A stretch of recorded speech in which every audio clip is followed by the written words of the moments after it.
All right, so let's talk about sleep.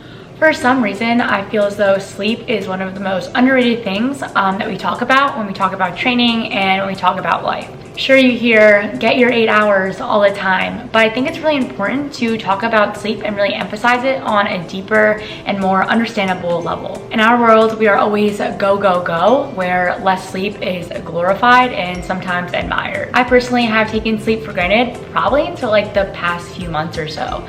My new work schedule is kind of wacky and it's totally just knocking me out. I will admit I am someone who relies on caffeine pretty heavily to get me through the day, and I've always assumed that that would be enough. But as I have come to learn, a lack of sleep really affects my mood, my energy, my recovery, my metabolism, and my running. So while it is so important to emphasize sleep for the average person, I really want to emphasize and talk about how important sleep is when you are running and when you are training. You could be putting in all of the workouts, all of the strength training, the stretching, the foam rolling, paying attention to all of those details, but if you are simply not getting enough sleep, then it is impossible for you to run to your fullest potential. If you want to optimize your training and go after your running goals, then sleep has to be a priority. When you are lacking sleep, your body is more likely to produce more cortisol, which is the body's stress hormone. And when your stress hormones are elevated, you put your immune system at risk. As you know, when your immune system weakens, you are more likely to get sick, and running when you are sick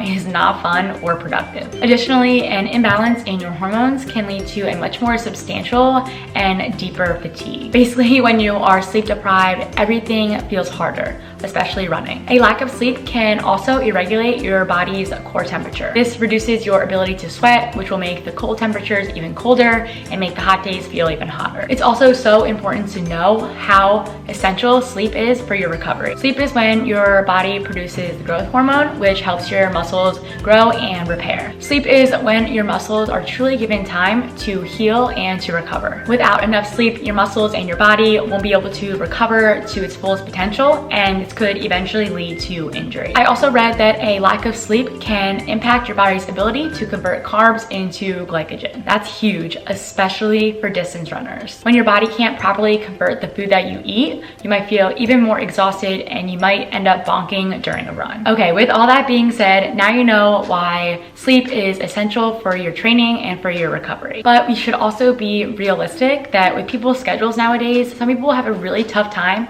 prioritizing a quality 7 to 9 hours. So depending on your schedule or your occupation, you should really just try to find a way to fit in more sleep into your schedule. That might mean cutting out an episode or two of your favorite show at night as you're winding down. It also might mean having a few evening runs during the week so you can get that extra hour of sleep in the morning. Trust me, I know it is so much easier said than done. It's really hard to commit to it, but you have to remember how much better you are going to feel in the short term and the long term when you get enough sleep. You also want to make sure that you have a conducive sleep environment. This means a cool temperature, darkness, and a comfortable mattress. Not only is the quantity of sleep important, but you also want to focus on the quality of your sleep as well. And that can actually be impacted by a lot of your daily habits. So I've heard the rule, no caffeine after 12 p.m. If you want to get better quality of sleep. But as someone who kind of relies on caffeine for my job and the energy that I need for it, I try to keep the rule of thumb to no caffeine after 3 p.m.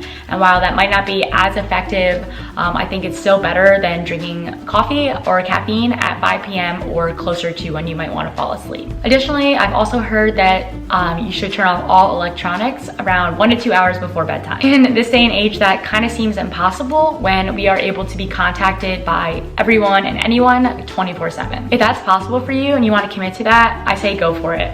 But for me, I try to keep a rule of thumb around 30 minutes before bed. I feel like that is a good time frame to kind of just shut off all electronics, to try to turn my brain off and get my eyes away from the screen. I also think there's a lot of value in having a nighttime wind down routine. A nighttime routine can kind of help shut off your mind and your body and to relax and to help get ready for a good night of sleep. Perhaps it's drinking a nice warm cup of chamomile tea, or you want to journal for a little bit, or read a chapter in a book. You could also meditate or practice deep breathing. Basically, you want to find something that really calms you down and prevents any racing thoughts that might cause you to be anxious or stressed as you head to bed. Lastly, finding a schedule that you can commit to and keep consistent, I've read, is also really important. It's going to come down to what works for you and your current lifestyle and your current schedule. Also, you want to keep in mind that sleep is kind of individual as well. I know some people who absolutely thrive off 6 hours of sleep and they're fine.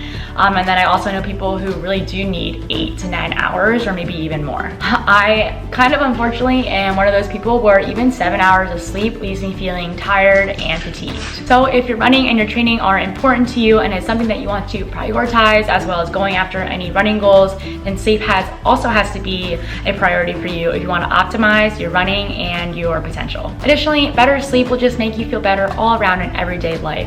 And you can use that energy to contribute more to things that you love and people that you love, which includes running. Remember, you cannot pour from an empty cup. You have to take care of yourself. Sometimes you really just need to put yourself first and take care of your overall well-being so you can thrive and help others as well. So I will link down below some of the articles that I've read about sleep and running performance, a lot of the information which I reiterated in this video. All right, so if you made it this far, I just want to say thank you so much for watching. As always, if you have any tips that helps you get better sleep or find ways to prioritize sleep, definitely leave them in the comments below. Don't forget to click that like button and subscribe to my YouTube channel. I will see you in next week's video, but until then, I hope you can catch some quality Z's, get some miles in under your feet, and as always, happy running.